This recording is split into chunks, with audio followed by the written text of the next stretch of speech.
Good day, everyone. I'm Norman Wildberger. In today's video, I want to do something a little bit different. I want to go back to a paper that I wrote 15 years ago called Real Fish, Real Numbers, Real Jobs, where I tried to start convincing my fellow mathematicians that there was something unsatisfactory about our approach to real numbers. This article appeared in the Mathematical Intelligencer, which is a very prominent expository journal that covers a wide range of mathematics for a very broad audience. It was, the actual issue was volume 21, number 2 in 1999. Okay, so the paper is not that long, and I'm going to inflict it upon you. I'm going to read it to you today. Right? I hope you'll enjoy it because it's written in a somewhat tongue-in-cheek fashion, a little bit more lighthearted perhaps than my current approach to real numbers, which is a little bit more forceful and take no prisoners. Okay, and maybe we'll talk about that after I read the paper to you. Okay, so real fish, real numbers, real jobs. There's good times ahead for biologists. The electronics revolution will plateau in the early decades of the new millennium, and quantum computing, gene manipulation, and pet cloning will kick in. We'll see bumper crops of biology graduates pouring into expanded university departments, research institutes, and biotech companies. Some decades later, however, with hemoglobin monitoring wristwatches and desktop chicken mutators as plentiful a nuisance as mobile phones and laptops are now, the spotlight of public attention and funds will inevitably shift to consumer applications. Where will that leave the ranks of theoretical research biologists amassed by universities? My advice is to think now about saving the job prospects of future generations of academics by reconsidering and expanding the entire subject. That's where, I humbly suggest, toaster fish come in, and where mathematicians can provide some friendly help. A toaster fish is, of course, a creature with the head of a toaster, the pop-up kind, and the body of a fish. Thus, figure 1 shows a typical toaster fish. And here is figure 1. I hope you can see that down there. An artist's representation of a toaster fish. Okay, toaster fish come in at least 2 different varieties. The North American kind, which operate on 120 volts, and the European kind, which use 220 volts. Already I hear a lot of you asking the obvious question, can North American and European toaster fish mate? This is typical of the important new research problems in the brave new world of biology I'm proposing. Biology needs to embrace the study of life in all its possibilities. There is no need to restrict attention to those creatures actually living or having lived, or with the potential of living, on planet Earth and its immediate environs. These creatures are but a happy cross-section of all possible life forms. By widening our consideration to arbitrary creatures, we can formulate new theories, create intellectual challenges, unleash our wildest imagination, and best of all, create jobs. Let's call this emerging field life theory. Toaster fish, baby universes, and slimy galactic super octopi will all be embraced by this far-sighted new intellectual endeavor. But it won't be easy. There will be colleagues who ridicule life theory, those who call it a theory about nothing, or quasi-religious speculation on things which don't exist. Already one of my friends protests that figure 1 amounts to little more than a poetic idea, since I have not specified the internal workings of the toaster fish figured. Fortunately, mathematicians have already encountered and triumphed over similar obstacles in their historic struggle to place real numbers squarely in the center of all modern mathematical discourse. The modern biologists can gain from a careful study of this important achievement, which we turn to now with an eye to the main principles. Now, the next section is called A Short History of Numbers and the Importance of Terminology. The Neanderthals gave us 1, 2, and 3. The ancients added on 4, 5, 6, and so on, discovered zero and negative numbers, and employed rationals like 22/3. They discovered that other useful quantities like root 2 and pi were not of this form and could only be specified by algorithms, which subsequently allowed writing them in binary expansions like root 2 equals 1.011010100 dot dot dot, and pi equals 11.001001000 dot dot dot. The Europeans added some more useful numbers, complex numbers like 5 plus 2i, and infinitesimal numbers like 1 plus 3dx. It wasn't clear exactly what these numbers were, but their use in the calculus was undisputed, so they remained. Until the 19th century, that is, when new standards of rigor revealed that an infinitely small quantity was only a grammatical construction, bereft of any real mathematical meaning. So infinitesimals were abandoned, but complex numbers were justified and constructible irrationals abounded, so we still had numbers galore for every conceivable problem. Then came the greatest, the boldest leap of all. We introduced numbers so abstract that they couldn't possibly be needed for any concrete problem. How? We considered binary expansions that couldn't be considered by definition. Although this may sound contradictory, it is not. Just consider a slimy galactic super-octopus with an infinitely large brain, an infinite number of arms, and an inclination to wave them all simultaneously and independently, either up or down. Looking at the configuration of arms at some random time gives a generally unconstructible sequence. As an aside, I mentioned that such a creature would be a useful friend, being able to solve the Goldbach conjecture or the Riemann hypothesis simply by computation, and in an infinitesimally small amount of time to boot. More mundanely, an uncomputable binary expansion is simply a binary expansion that is not computable. It does seem curious that such a simple idea has eluded all the great thinkers until the latter half of the 19th century. To envision such a number, we proceed as follows. Randomly write down a string of zeros and ones. A dozen usually suffice, but if the audience is skeptical, I like to include more, and then add 3 dots. Thus, alpha equals 1.01101011101 dot dot dot shows a typical unconstructible number. These new objects, when added onto the collection of rationals and constructible irrationals, gave us a whole new domain of mathematical discourse. Now a key point. What did we call this new number system, consisting of largely chimerical creations of our imagination? Did we call them arbitrarials or way out numbers? No. In a flash of brilliance, any PR person would be proud of, we called them real numbers and designated them by the solid-looking R. This inspired terminology is worth emulating. I suggest you call the new area of modern biology, concerned with toaster fish, refrigerator fish, and so on, the field of real fish.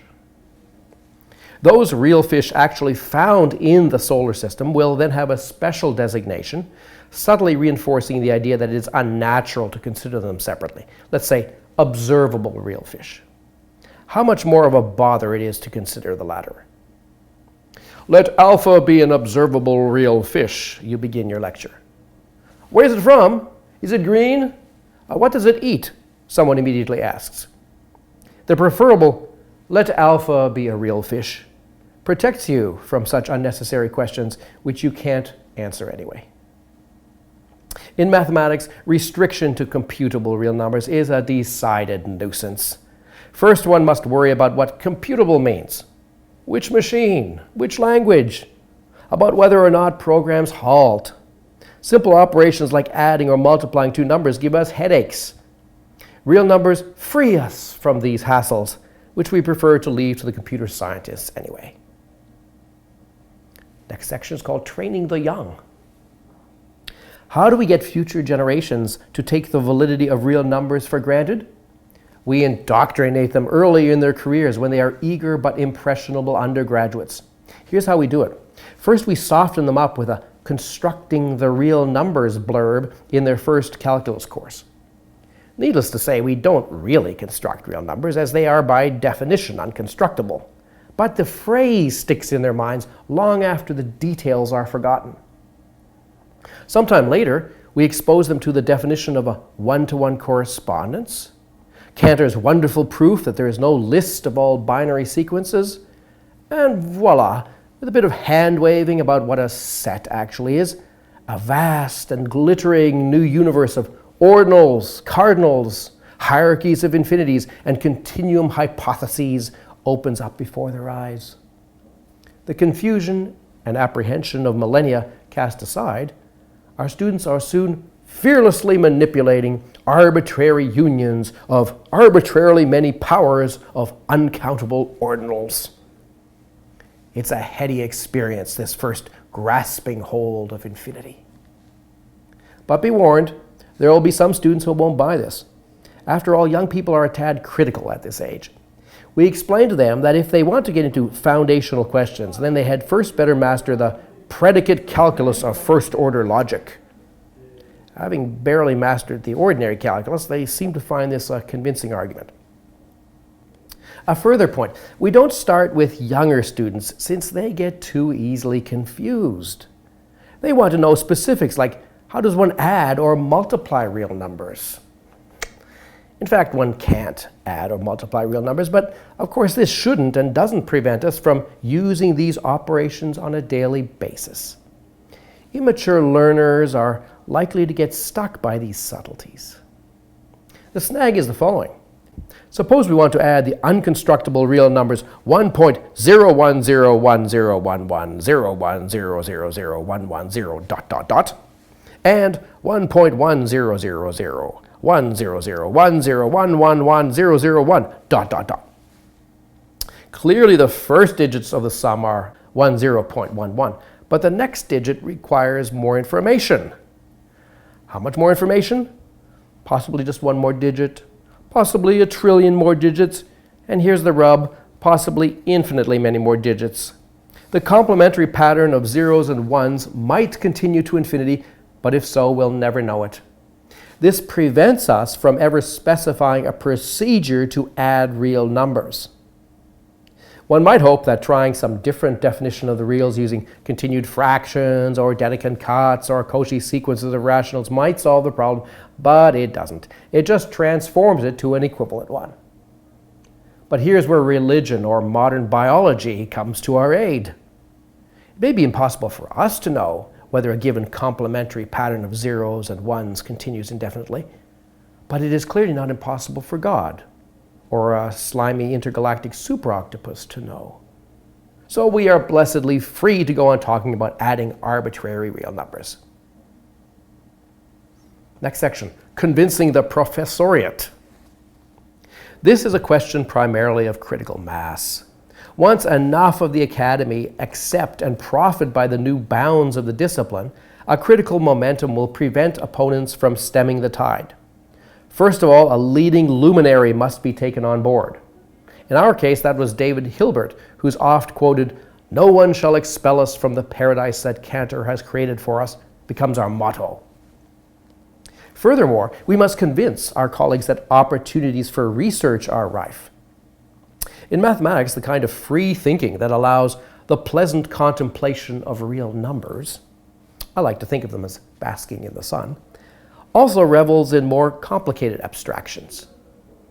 Unlike earlier, more squeamish generations, we are quite comfortable with arbitrary functions from R to R. Not just those given by formulae or computer programs, but all the others too. With arbitrary operators on spaces of such functions, with arbitrary functionals on algebras of such operators, and so on. Non-measurable functions, Banach-Tarski paradoxes, various versions of the axiom of choice, inaccessible cardinals. None of these ruffles our calm in the brave new world of 20th century mathematics. More than just jobs are opened up here, though. Our easy attitude to sets can be extended to other mathematical objects, too. This liberal approach is captured by what we might call the axiom of freedom. An object is constructed or specified, same thing, by simply stating it. To give but one of a multitude of possible uses of this principle, suppose you finally constructed a quasi-barreled inverted amorphous fiber scheme, S, and that all that remains is to exhibit the space P of all coherent quadratic functors from S to its dual. In years gone by, this would have required fretting about precise definitions and concrete realizations. These days, you need only say, let P be the space of all coherent quadratic functors from S to its dual. Voila, the construction is complete. Setbacks and recovery. At the turn of the century, with mathematicians divided in controversy over the validity and meaning of Cantor's new theory and the role of real numbers, disaster struck. In one of the most embarrassing intellectual deflations of all time, the entire new theory came crashing down with the discovery of fundamental new paradoxes. These weren't just the niggling kind of inconsistencies acknowledged from the start even by Cantor. They were the full-blown pi equals root 2 type of contradictions that ruin one's entire week. A dark time indeed, but ultimately only a minor setback. After some hesitant and unconvincing attempts to shore up the subject, we now see that worrying about such issues is largely a waste of time. Foundations are not really all that necessary. If pressed by philosophical types, we have a fallback position. Mathematics is based on axioms, and the axioms for set theory were spelt out by Zermelo and Frenkel. This is the formalist position, also pushed by Hilbert, which got rather badly bruised by Gödel's results in the 1930s. As a result, most of us closet Platonists aren't so keen on this official explanation, but who really wants to get embroiled in philosophical hair splittings? An intellectual discipline reflects the spirit and the values of the times, and these are times of pragmatism and expediency. If pressed by our own kind, by mathematicians who try to point out the imprecision of our cherished fundamental concepts, we respond politely. We allow them their say, listen patiently, and then point out that they're basically only repeating Brouwer's critique of 1918. And what about those who obstinately refuse to understand? Who keep on insisting that you explain what exactly is a real fish? Sigh. These people are quibblers, philosophical quibblers at that, and they are best ignored. After all, you've got a job to do. And finally, looking to the future. As pragmatism and expediency don't look to be departing the modern world anytime soon, I'm confident that the lessons mathematicians have learned can be fruitfully applied to biology. Don't expect to convince your contemporaries about the importance of real fish.